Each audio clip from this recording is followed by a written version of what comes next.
लातूरमध्ये राजकीय कार्यकर्त्याची निर्घृणपणे हत्या करण्यात आल्यानं खळबळ उडाली आहे।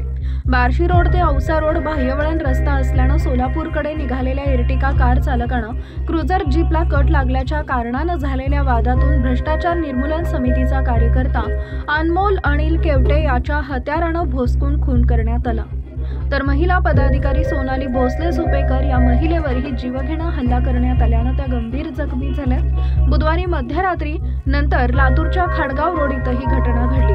कारचा चालक नवनाथ लक्ष्मण धाकपाडे यानं या प्रकरणी लातूर शिवाजीनगर पोलीस ठाण्यात फिर्याद दिली आहे। मृत अनमोल केवटे आणि सोनाली भोसले हे बुधवारी भ्रष्टाचार निर्मूलन संघर्ष समितीच्या लातूर येथील बैठकीसाठी गेले होते। सोनाली भोसले यांना संघटनेचे पद देण्याबाबत त्यांच्या पदाधिकाऱ्यांशी चर्चा झाली होती। पद देण्यास त्यांनी नकार दिल्यानंतर जेवण करून ते रात्री सोलापूरच्या दिशेने निघाले। मात्र खाडगाव रोडनं औसाकडे येताना जीपला ओव्हरटेक करताना इर्टिका गाडीचा कट लागला, त्यामुळे जीपच्या चालकानं शिवी दिली। त्यावर अनमोल केवटे यानं ही दमबाजी केली। यामुळे संतापलेल्या चालकानं पुढे काही अंतरावर जाऊन जीप रस्त्यावर आडवी उभी केली। त्यानंतर केवटे आणि सोनाली भोसले गाडीतून खाली उतरले। त्यावेळी विष्णू नावाच्या व्यक्तीशी त्यांची बाचाबाची आणि दोघांमध्ये झटापट सुरू झाली।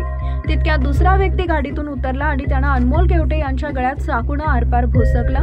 त्या व्यक्तीनं केवटेच्या समोरून 2 वेळा गळ्यावर तर 2 वेळा पोटात चाकूनं भोसकले, त्यामुळे केवटे जागेवरच कोसळला। तोपर्यंत सोनाली आणि दुसरी व्यक्ती एकमेकांचे केस धरून मारामारी करत होते। त्यानं चाकूनं सोनालीच्याही पाठीत आणि पोटात वार केले। केवटे यांच्या चालकानं घटनेची फिर्याद दिली आहे। या प्रकरणी 2 अनोळखी आरोपींवर गुन्हा दाखल करण्यात आला आहे। दुसरीकडे सोनाली गंभीर जखमी झाल्यानं त्यांना लातूरच्या शासकीय रुग्णालयात उपचारासाठी दाखल करण्यात आले। सकाळी त्या शुद्धीवर आल्या। अनमोल केवटे यांचा शवविच्छेदन करून मृतदेह दुपारनंतर मंद्रुप इथं आणण्यात आला। सायंकाळी त्यांच्यावर अंत्यसंस्कार करण्यात आले।